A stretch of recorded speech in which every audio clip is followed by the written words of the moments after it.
Welcome to Facetown Queens, where we're going to be recapping RuPaul's Drag Race All-Stars Season 4, Episode 4. Yes. I'm Georgia Flu, the young, funny, pretty one.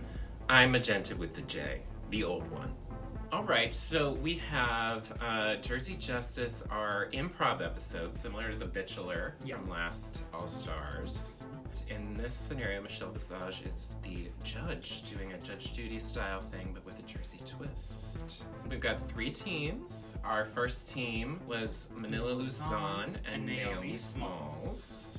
I thought they did very well. I felt like they were probably the strongest and cleanest, so to speak. It didn't feel like it devolved into any sort of melee. My favorite part of the whole thing was Manila working in the little yips. The barking? Yes, the barking. Absolutely. As much as Manila was the star of the scene, I don't think that she overpowered Naomi. I don't think Naomi was a pushover in the scene. I think they both did a good job, were funny, constructed a good scene together. Yeah, Naomi held her own. She did. And, Naomi looks good, much like I do right now. And I think that was really something that pushed her outside of her comfort zone. So looking good? Well, it pushes me outside of my comfort zone. So. Yeah. Do you want to move on to the next group? Yes, let's. So this team is Monique Hart, Latrice Royale, Monet Exchange. This was so obviously Monique's show, and everybody else was just along for the ride. Latrice wasn't even along for the ride. No, she was sleeping. She proved that her 2 Snatch games were not flukes. She really is too flustered by working with other people. Yeah, she's a good live performer. She has good stage presence. All of these things that you want from a drag queen, but she seems like she can't recover. Yeah, for an improv challenge, there's a fine line between overpowering other people and receding into the background. Yeah. And we lost her. We did. She also lost an accent. She was kind of all over the place with that accent. I didn't know what was going on. A few of them were like that. A few of them were. But I definitely agree, as did sort of everyone else, that Monique was the standout in this challenge. And I objectify. That was so good. What Monique doesn't get credit for is that she's a good actress. At the end of the scene when Michelle was telling her and Monet to kiss, Monique's facial expressions were one of the funniest parts of the episode for me. I really hope this was an ad-lib. I'm sure it was when they were throwing the cake and she was like, this was supposed to be red velvet. That was great. That was a nice little touch. Yeah. What about Monet? She's really the only comedy queen. I think for that reason, expectations are a little higher for her. She wasn't up to par. I thought she started strong. It was funny. Actually, one of my criticisms of this challenge overall is I felt like they gave them too much. They gave them full on the plot lines. I think they gave them the characters as well. And I would have liked to have seen how they would have put together that scene if they didn't have it. If they were just told to come up with a court case. Because the whole her coming in late, it was, I think, to her disadvantage, and it didn't really help the story. And then when she went into that long-ass description about being pushed on a playground, whatever. Yeah. There was no logic to this story. Not that we're coming to this for facts and figures, but you gotta at least build a narrative. Yeah. It was fine. I mean, Monique was there. Overall, I thought they did okay. It was entertaining. But they were carried by Monique. Yes. So the last group is Trinity, the Tuck, and Valentina. This group was a big surprise for me. How so? Trinity's got this reputation of being really funny, and Valentina is very poised and not necessarily funny. I thought Valentina was hilarious. I think it was Michelle that said, you looked like a mess, so it let you act like a mess, which is what the role called for. Yeah. In any improv challenge, it's always the little things, like the red velvet thing. But, when she was pulling out the birth certificate, and she was like, I don't know how I do this. Do I give this to you? Or hello! That was, to me, a really nice touch of, she was in that character. Yes. Yeah. And that's always, I think, been Valentina's biggest strength, and I think it's often Trinity's greatest strength too, is their commitment to everything they do. I think Trinity got a little arrogant almost in this challenge. She's been told over and over again, she's so funny, so she was like, oh, I'm gonna be the Steen Sealer, I'm gonna be the star of this show. It was the first time all season that I think she's really struggled.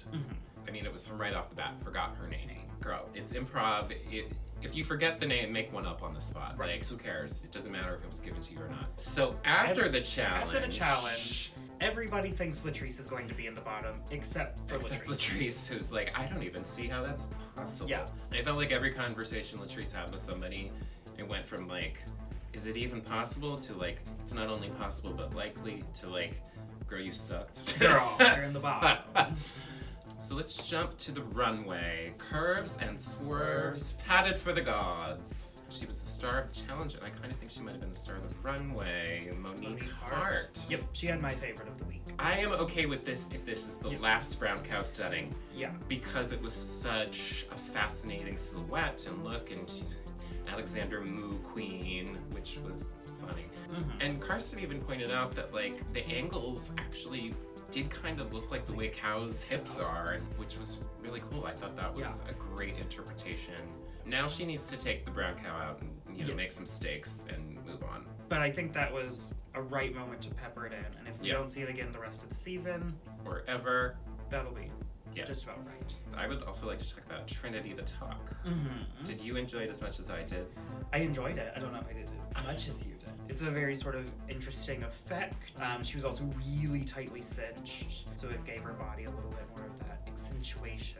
I liked the fact that it took a little bit of a twist on an interpretation of the theme, and not it was like not just about padding, it was also about literally the shapes on her body as well as her hair. It would kill to have a wig like that. Yeah, no, it's a great wig, and it was a smart decision with this. Yeah. Let's go to Manila. She was probably my next favorite. Okay, really? Yes, I loved the Rococo Chanel. I really liked that silhouette. So with Manila, I was at first trying to find where the curves and swerves were, and then I realized she went with the padded part with the quilting. It felt a little bit like it wasn't as big and like high concept drag as I am used to, but I'm sure you're aware because we already talked about this. How did you know? Yes, that was her backup look, and her original look was a gown with a maxi pad with blood. And she was not allowed to use it because it was in poor taste, allegedly. Fortunately for all of us, she posted it online afterwards. She had a very diplomatic explanation of like, I actually think it's not in poor taste. It's very much about celebrating something that half the population goes through and making them feel more comfortable about it. And it wasn't mockery, but that it is ultimately not her show to make that decision, and she still has the platform to share it. I think even allowing it to be posted where it was just on Instagram afterwards allowed her to have this more thoughtful explanation about it, and it also kind of helped drive home the point of this is something that needs to be normalized. Yeah, that's a good point. So it almost sort of allowed it to be a more effective look. But ultimately, I feel like it is a little sad that Drag Race feels the need to censor. If drag is never going to be mainstream, supposedly, then it should be pushing buttons, even if it is arguably in poor taste. Right. That's my take. They've allowed things in objectively poorer taste. Yes. We got to see the look anyway, and it's amazing, and I think it is probably going to be up there with her pineapple look as a signature Manila moment. Do you want to talk about Naomi? I liked hers, but I wasn't like wowed by it. People were like, wait, what does this have to do with the runway? And then they realized, oh, it's because she never pads. So like for her, it's just having any curves is unusual. And it did tell a cute story. I'm just not sure why it was the story for this runway specifically. Yeah. It reinforces the narrative that she's never quite breaking through to the top tier. Yeah. She's always great, but not the best. Yeah. I think the other one that we should talk about is Valentina, because I feel like it was a polarizing look. I had a mixed reaction because initially I was shocked that she would do something like that because she's so about like putting on a very controlled look, and to have something that is exposing her as like no wig, a little messy, was surprising, but I was really glad that she did something like that.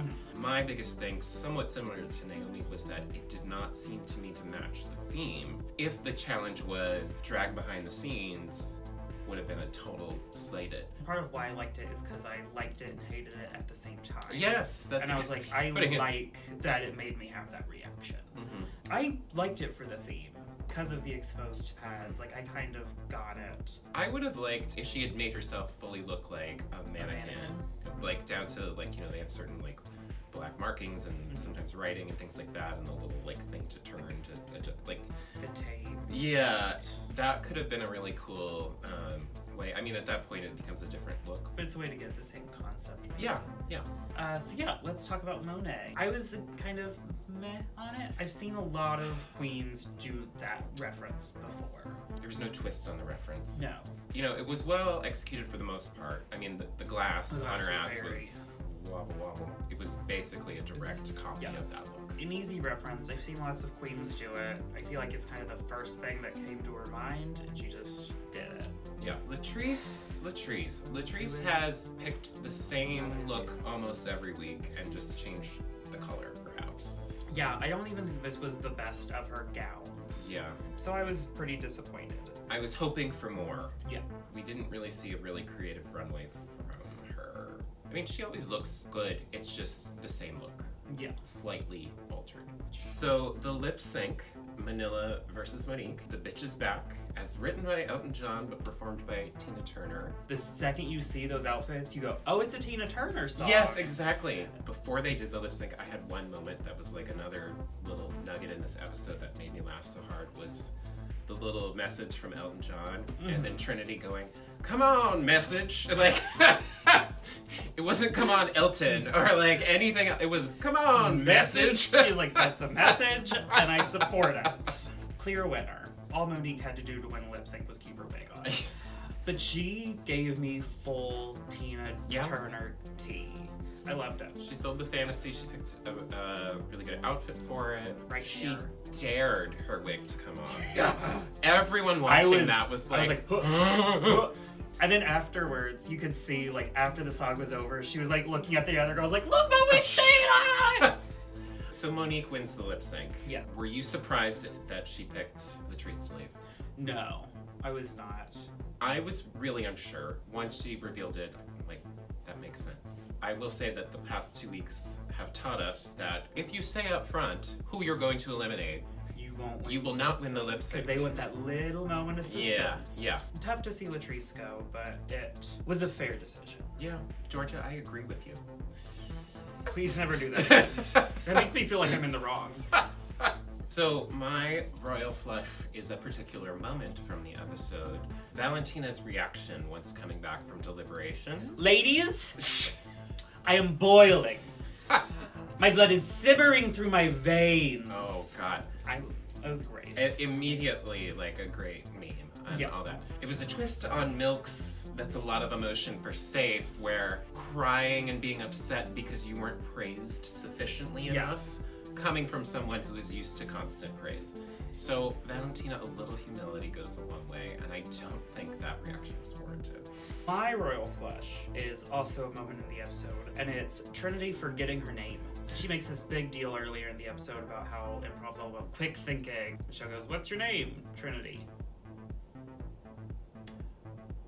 Fisha?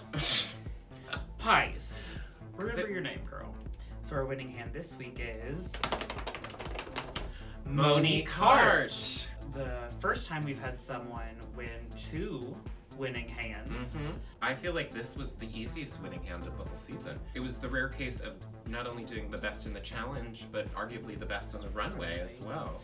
And one of the best lip syncs that we've had. And as always, providing great talking head segments, just being a great person to watch on TV. I am so glad that they cast her on All Stars 4. She has been a delight every single episode. Absolutely. Well, thank you for joining us for this episode. Do all those things. Yeah, be sure to like, comment, share, subscribe. Yes, exactly.